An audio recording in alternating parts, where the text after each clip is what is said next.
Welcome to our YouTube channel, Tuition Home Coaching Center. Please subscribe to our channel to get more videos like this. Thank you all.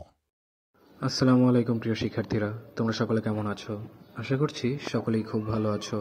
আজ আমরা দেখব অষ্টম শ্রেণীর ইতিহাস ও সামাজিক বিজ্ঞান বইয়ের পৃষ্ঠা 16 এর অর্থাৎ অনুশীলনী 3 আমার পারিবারিক পরিচয় এর ছকগুলো পূরণ করব।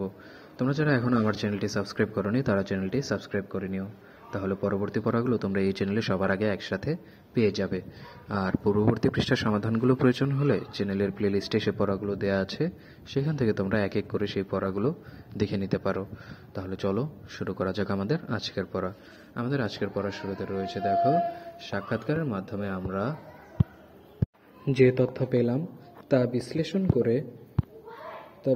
করে প্রাপ্ত ফলাফল থেকে আমরা নিচের ছকটি পূরণ করব। অনুশীলনে 3 আমার পারিবারিক পরিচয়, অর্থাৎ এখানে 16 পৃষ্ঠায় দেখো একটি ছক এবং 17 পৃষ্ঠায় বাকিটুকু দেওয়া আছে, সেখান থেকে আমরা ছকটি পূরণ করব। অর্থাৎ তুমি তোমার নিজের পারিবারিক পরিচয় নিয়ে এখানে ছকটি পূরণ করবে।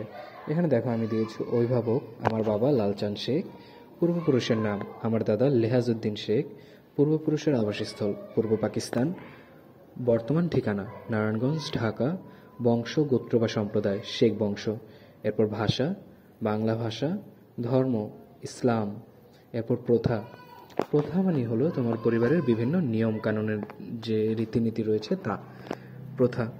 বিবাহিত মেয়েদের স্বর্ণের নাকফুল পরা, যে কোনো ভালো সংবাদে মিষ্টি মুখ করা, পহেলা বৈশাখে সকালে ইলিশ ভাজা পান্তা ভাতের আয়োজন করা, পারিবারিক অনুষ্ঠানে মেয়েদের জামদানি শাড়ি ও ছেলেদের পাঞ্জাবি পরা।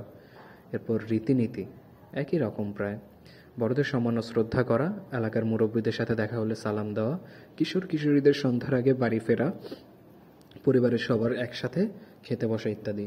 তাহলে শিক্ষার্থীরা আমরা দেখে নিলাম তোমাদের ইতিহাস ও সামাজিক বিজ্ঞান বইয়ের পৃষ্ঠা 16 এর সমাধান।